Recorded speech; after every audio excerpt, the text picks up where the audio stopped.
Here's my thing with the Jones. I'm not going to say to wrap it up. I don't know what else you have to say about it, but the Jones thing is like fascinating to me because my guess would be that they made that final offer. They went into this negotiation almost knowing that Aaron Jones and his camp were not going to play ball. They knew that offer was going to be deemed like, I guess, disrespectful might be a word you could possibly say.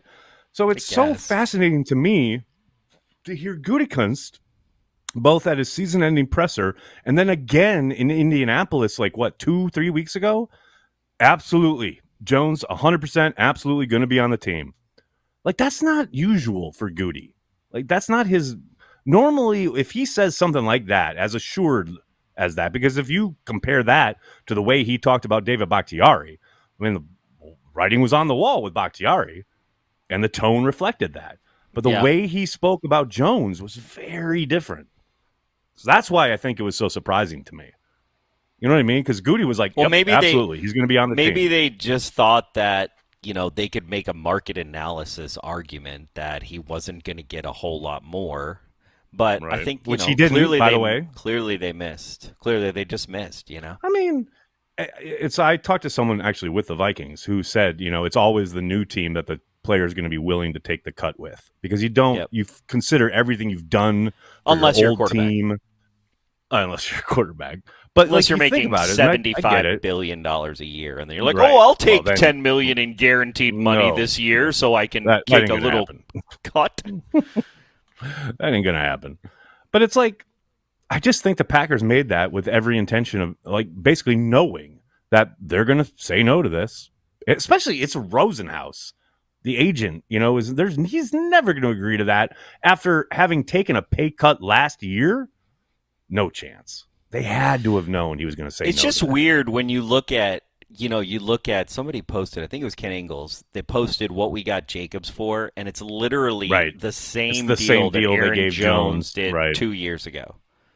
Yep. So, like, I hear you on Rosenhaus, but I think probably their thinking is, again, like the market for running backs has veered off course. No one understands. I mean, it's Right. it's crazy.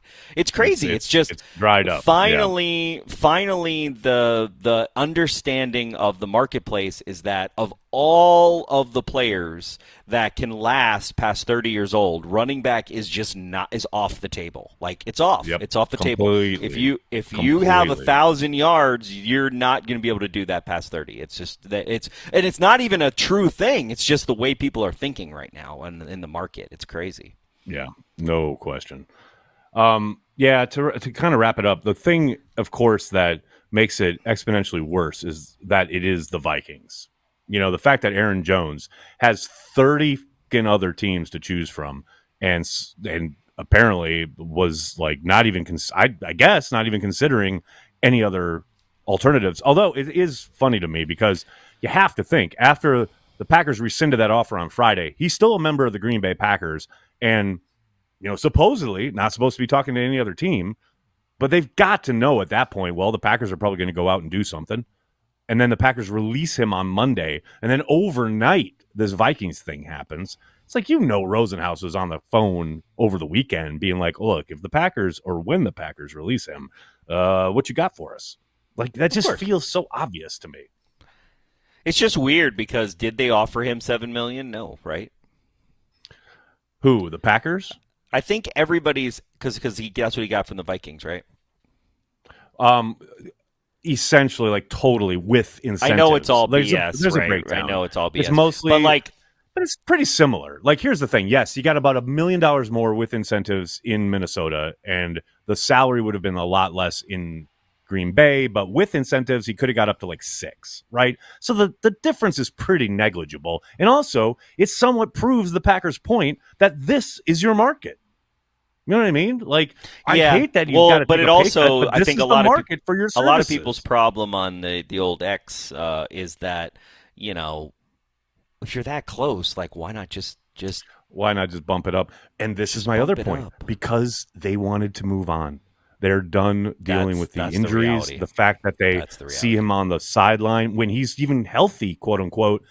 how many times on Watch Party this year did we have people in our mentions, or even you and I on camera in the microphones going, where the hell is Jones? And then they finally cut to him on the sideline getting seen to by a trainer or whatever. And it's like, I love Aaron. You saw the difference he makes when he's on the field, that 5-6 game stretch at the end of the year. But I kind of understand the Packers drawing a line and going, that we're going to pay, if you want to stick around, we're going to pay you market value, because we can't be paying you $10-12 million and having you count what a $17 million cap hit. No fucking way. So it's hard. And like I said, I was shocked and I was really upset. But I mean, the more you look I at hear it, that. the more sense it makes. But like near the but he was ready. He was right at the right time, right? Which you can't time. Right. But the reality is, like, the last 4 or 5 games of the season, he was in there and he was the guy. Right gold. as we Fucking had gold, no yeah. one, right? Yep. That's the other thing, right? Right And as AJ Dillon Dillon got was hurt. not really, yeah, That right was as not available. nobody really stepped up. So, Emmanuel Wilson, Patrick Taylor. no, It wasn't really. There was a no. huge drop off between Jones and Yep. then the next guy. But Which here's what's interesting to me. yeah. What's interesting to me is, like, you look at, though, like, their two biggest wins of the year outside of the playoffs, right, are against the Lions and the Chiefs, and they did both of those games are sans Aaron Jones.